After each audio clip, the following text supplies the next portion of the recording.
Hello children, and today we are going to continue reading chapter 4 of your geography book, that is climate. And in today's video here we are going to discuss the seasons और यहाँ पे जो cold weather season है उसको हम यहाँ पे पढ़ना शुरू करेंगे आज के इस वीडियो में. So now let's begin. और ये जो मैं पढ़ रही हूँ ये तुम्हें दिख जाएगा पेज नंबर 31 में तुम्हारी जियोग्राफी के बुक में.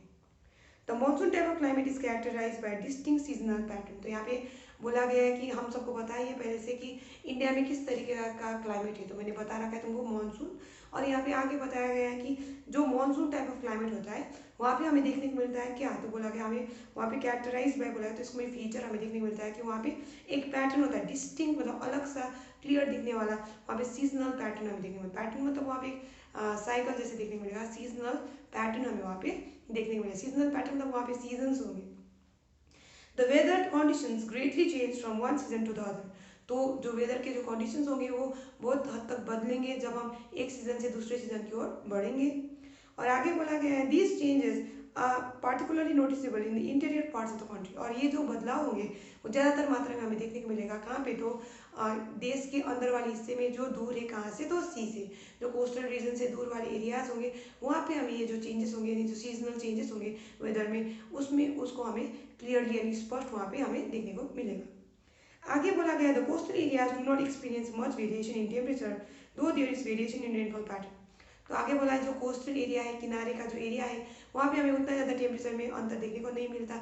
हो सकता है वहाँ पे हमें जो प्रेसिपिटेशन का मात्रा है यानी जो रेनफॉल का मात्रा है वहाँ पे हमें क्या दिख जाए रेनफॉल पैटर्न में वहाँ अंतर दिख जाए, लेकिन टेम्परेचर में उतना ज़्यादा फ्लक्चुएशन देखने को नहीं मिलेगा. आगे बोला how many seasons are experience in your place. तो यहाँ पे क्वेश्चन पूछा गया है कि कितने सारे सीजन्स तुम्हारी जगह में होता है. तो इंडिया में यात्रा को 4 सीजन्स के बारे में हम यहाँ पे पढ़ेंगे. सबसे पहला तो कोल्ड वेदर सीजन यानी कि विंटर, ऐसे करके next the hot weather season यानी कि समर, उसके बाद जाके द मानसून यानी कि जो रेनी सीजन के बारे में हम पढ़ेंगे. और साथ में हम यहाँ पे मानसून के बारे में एडवांसिंग मानसून के बारे में पढ़ेंगे और हम पढ़ेंगे द रिट्रीटिंग मानसून के बारे में. तो ये 4 सीजन्स के बारे में हम आगे यहाँ पे पढ़ेंगे. 4 main seasons can be identified in India. तो 4 मुख्य सीजन्स को हम पहचान सकते हैं हमारे देश में वो क्या क्या है. तो ये याद रखो द कोल्ड वेदर सीजन. तो कोल्ड वेदर सीजन मतलब विंटर जो अभी चल रहा है. उसके बाद द हॉट वेदर सीजन यानी कि समर, द एडवांसिंग मानसून यानी जो बारिश रेनी सीजन की बात करें, एंड द रिट्रीटिंग मानसून यानी कि वो वक्त जब मानसून विड्रॉ करेगा, जिसके बारे में मैंने तुम्हें कल ही पढ़ाया था.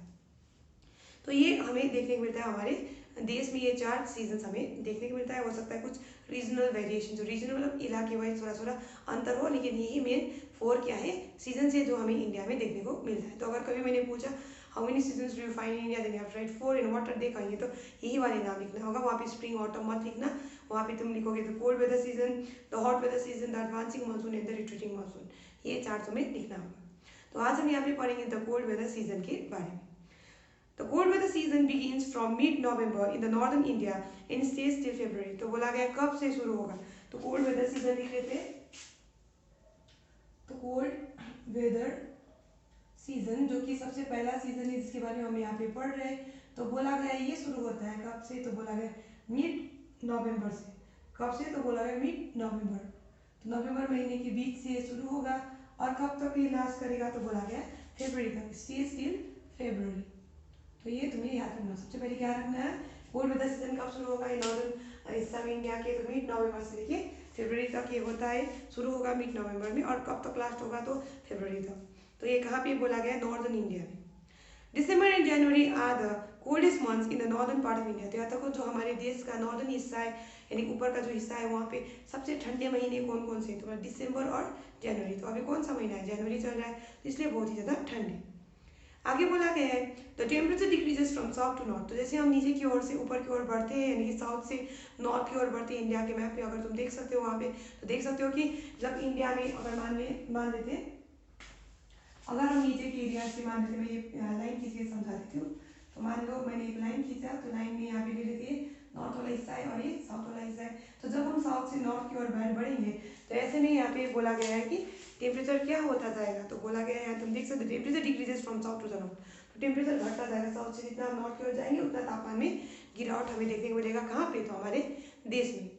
तो आगे यहाँ पे बोला गया है the average temperature of Chennai on the eastern coast is about 24 degrees to 25 degrees Celsius, while in the northern plains it ranges between 10 degrees Celsius and 15 degrees Celsius. तो अब याद रखो ये जो चेन्नई है कोस्टल एरिया में पड़ता है यहाँ पे इधर चेन्नई के साइड में क्या है, तो चेन्नई की ईस्टर्न साइड में वहाँ पे हमें देखने को मिलेगा बे ऑफ बंगाल है।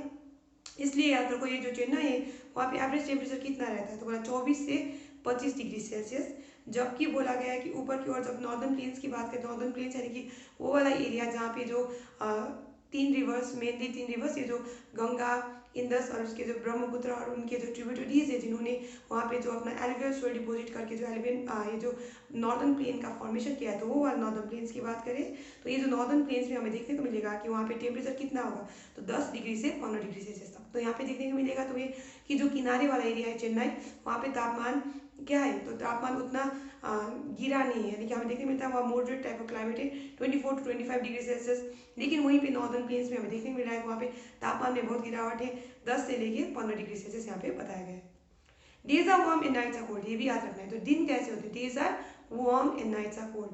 तो विंटर सीजन में यहाँ पे हम बात करें डेज कैसे होंगे, तो डेज वार्म होंगे और नाइट्स कैसे होंगे, तो नाइट्स होंगे कोल्ड। इसलिए हम क्या यूज करते हैं, कोल्ड होने की वजह से ब्लैंकेट वगैरह का हम प्रयोग करते हैं रात को सोते वक्त, क्योंकि विंटर में बहुत ज़्यादा रात को क्या होता है, ठंडा होता है, दिन भी ठंडा होता है, कभी कभी बहुत ही ज़्यादा क्या होता है, कुहासा लगा होता है, बहुत ही ठंडा होता है, सूरज बिल्कुल भी दिखता नहीं। तो ये भी तुम्हें याद रखना है। तो आगे यहाँ नॉर्मली बोला गया है कि ज़्यादातर हमें देखने मिलता है दिन क्या होते हैं तो वार्म होते हैं और रात क्या होते हैं तो कोल्ड होते हैं। Frost is common in the north and in the higher slopes of the Himalayas experience snowfall. तो बोला गया है कि हमें फ्रॉस्ट देखने को मिलता है, कॉमन है ये बात कहाँ पे, नॉर्थ में, इंडिया के नॉर्थ की ओर वहाँ पे फ्रॉस्ट दिखे। फ्रॉस्ट में क्या होता है, जो पानी होता है वो जम जाता है, उसी को हम फ्रॉस्ट कहते हैं। और आगे बोला गया है स्नोफॉल हमें देखने को मिलता है कहाँ पे, तो हिमालयस में, यानी जो हायर एलिवेशन वाले एरियाज होते हैं वहाँ पे हमें स्नोफॉल देखने को मिलता है। During this season the north east trade winds prevail over the country. तो इस सीजन में जो नॉर्थ ईस्ट ट्रेड विंड्स है वो बहते। तो यहाँ पे ले लेते हैं, मैं समझाने के लिए लेते हैं, यहाँ पे हमारे इक्वेटर हो गया ये 0 डिग्री ई लिख दी हूँ इक्वेटर के लिए। तो मैंने तुम्हें कहा ट्रेड की तरह मानसून विंड्स नहीं है, मैंने बोला था ट्रेड की तरह वो नहीं है, वो फ्लक्चुएट करता है, मैंने तुम्हें कल पढ़ाया था। तो यहाँ पे याद रखो, हम यहाँ पे नॉर्थ ईस्ट ट्रेड विंड्स की बात करें तो नॉर्थ होगा ऊपर का हिस्सा, ये ले लेते ट्रॉपिक ऑफ कैंसर है, ऐसे करके यहाँ ले लेते ट्रॉपिक ऑफ कैप्रिकॉर्न है। तो ये हम समझने के लिए ले रहे हैं, क्या समझने के लिए, तो ये मैं नॉर्थ ईस्ट बोल रही हूँ, नॉर्थ ईस्ट ट्रेड विंड्स की बात करें तो ये नॉर्थ हुआ और ये ईस्ट हुआ, तो यहाँ बीच में नॉर्थ ईस्ट हो गया। तो इस दिशा से जो हवाएं बहेंगी उसको हम क्या कह रहे हैं, यहाँ पे नॉर्थ ईस्ट ट्रेड विंड्स कह रहे हैं। तो यहाँ पे क्या बह रहे, नॉर्थ ईस्ट ट्रेड विंड्स बह रहे। और बोला गया है कि ड्यूरिंग दिस सीजन, तो इस सीजन में विंटर सीजन में नॉर्थ ईस्ट ट्रेड विंड्स बहते हैं हमारे देश के ऊपर। और ये जो नॉर्थ ईस्ट ट्रेड विंड्स होंगे वो जमीन की ओर से पानी की ओर बहेगा, इसलिए इसमें नमी उतना नहीं होता है, क्योंकि इसका जो स्रोत है वो जमीन है, तो वहाँ पे मॉइस्चर उतना नहीं होता है। They flow from land to sea and hence for most part of the country it is a dry season। तो याद रखो जमीन से बहता है किस ओर, तो पानी की ओर, इसलिए उसमें उतना नमी नहीं होता। और ये क्या होता है, ये जो सीजन होता है ये ड्राई सीजन होता है ज़्यादातर हिस्से के लिए हमारे देश के।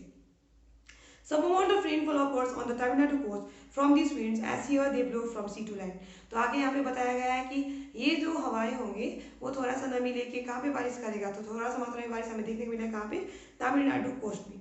तो सम अमाउंट ऑफ बोला गया तो कुछ हद तक वहाँ पे हमें बारिश देखने को मिलेगा तमिलनाडु के कोस्ट में, कोस्ट मतलब किनारे में, क्योंकि जब वहाँ पे हवाएं बहेंगे तो पानी से होके जमीन की ओर बहेंगे, क्योंकि वो बे ऑफ बंगाल से नमी उठाएंगे और वहाँ पे वो बारिश करेंगे कहाँ पे, तमिलनाडु के कोस्ट में। तो आगे यहाँ पे बताया गया है इन the northern part of the country, तो इंडिया के नॉर्दर्न हिस्से में यानी ऊपर के हिस्से में, और fever high pressure region develops with light winds moving outwards from this area. तो याद रखो ये मैंने तुम्हें पहले से पढ़ा है, जब टेम्परेचर घटता है तो प्रेशर क्या होगा, बढ़ेगा। ऐसे करके जब टेम्परेचर बढ़ेगा तो प्रेशर क्या होगा, घटेगा। तो ये ऑपोजिट है। तो यहाँ पे भी याद रखो बोला गया है कि इस समय वहाँ पे जो एरिया होता है नॉर्दर्न पार्ट ऑफ इंडिया में, यहाँ पे बोला गया वहाँ पे फीवर हाई प्रेशर बनेगा। फीवर हाई प्रेशर मतलब थोड़ा मात्रा में हाई प्रेशर एरिया बनेगा। हाई प्रेशर एरिया क्यों बना, क्योंकि टेम्परेचर घट गया। तो हाई मतलब लो टेम्परेचर मतलब हाई प्रेशर, तो ऑटोमेटिकली वहाँ पे टेम्परेचर घटने की वजह से यहाँ पे हाई प्रेशर जनरेट हुआ और हवाएं वहाँ से बाहर की ओर बहना शुरू करेगी, यानी कि वहाँ से हवाएं बहना शुरू करेगी किस ओर, तो पानी की ओर।